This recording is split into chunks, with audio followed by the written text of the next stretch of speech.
被包围在马里乌波尔的亚速营残部不甘失败，组织敢死队进行强行突围，却遭到俄军强有力拦截。一起来看详细情况。Hello， 各位老铁们，大家好，欢迎收看本期密财虎，我是虎妞。根据俄媒的报道，在马里乌波尔地区钢铁厂驻守的乌军和亚速营残兵不甘等死，从4月11号开始，连续的发起了数起自杀式突围行动，甚至有个别人极少数成功的逃离了马里乌波尔的包围圈。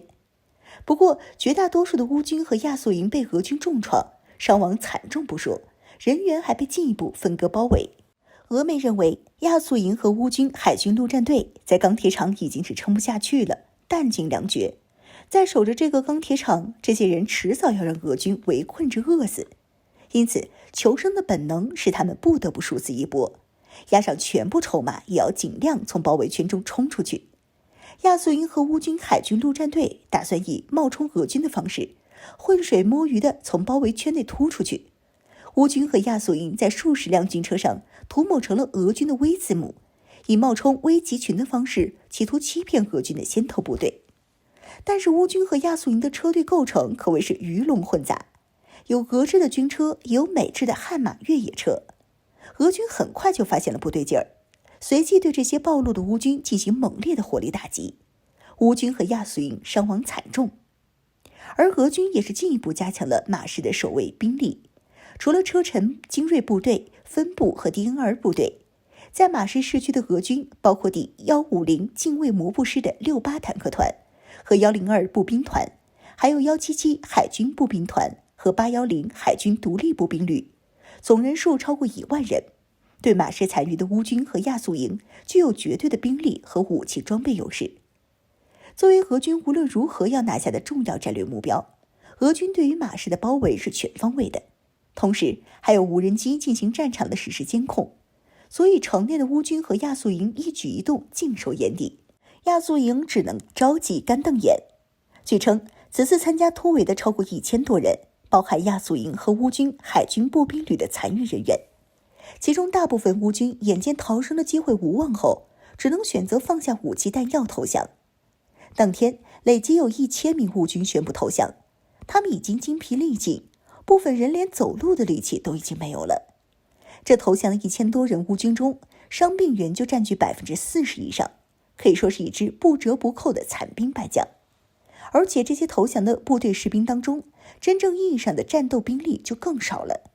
基本上在此前的马市战斗中消耗光了。现在乌军也就是靠后勤、文书、伙夫、军乐队的士兵和俄联军正面作战了。就这些部队完全不是俄军的对手，缺乏作战经验，上战场除了徒增伤亡没有任何的作用。乌军让他们上前线，摆明了就是让他们送死。不过对于亚速营来说，事情就没有这么简单了。他们知道自己投降将有什么下场，这些人拼死激战，分成数个敢死队小组，开始从钢铁厂外围分头突破，大部分都被俄军直接就地击毙，但是也有极少数的人从俄军的追击中逃离。剩下上百人的亚速营敢死队倒是从钢铁厂突出来了，不过不幸的是，又让俄军逼退到了另一包围圈中，马市北部工业园区。不得不说，亚速营残余付出惨重代价后，从一个包围圈又跳入另一个包围圈，而这个工业园区可没有马市钢铁厂那么坚固的防御设施，根本防不了重炮和火箭弹的打击。这一下，这些亚速营的成员可有的享受了。不过在马市包围圈外的扎波罗热地区，乌军正在筹划解围马里乌波尔的军事行动。亚速营把在哈尔科夫刚成立的2个摩托化侦察营调了过来，不过效果不佳，这些部队甚至都没有突破到马里乌波尔外围，就让俄军死死定住。因此马市的包围圈是注定无法解围了。不过现在亚速营部分人员打算就在钢铁厂和俄联军做最后的抵抗，他们也知道活不成了，赶紧趁着4月11至13号部队突围的混乱局势，劫掠了一些食物，残喘度日。不过俄军也不会给他们太多时间了，因为东乌部队正在集结，新任战区司令正在筹划东乌攻势，不可能再继续让马市的亚速营和乌军接着再牵制东乌俄军的南线兵力。因此，马市的战争已经进入到了最后的阶段，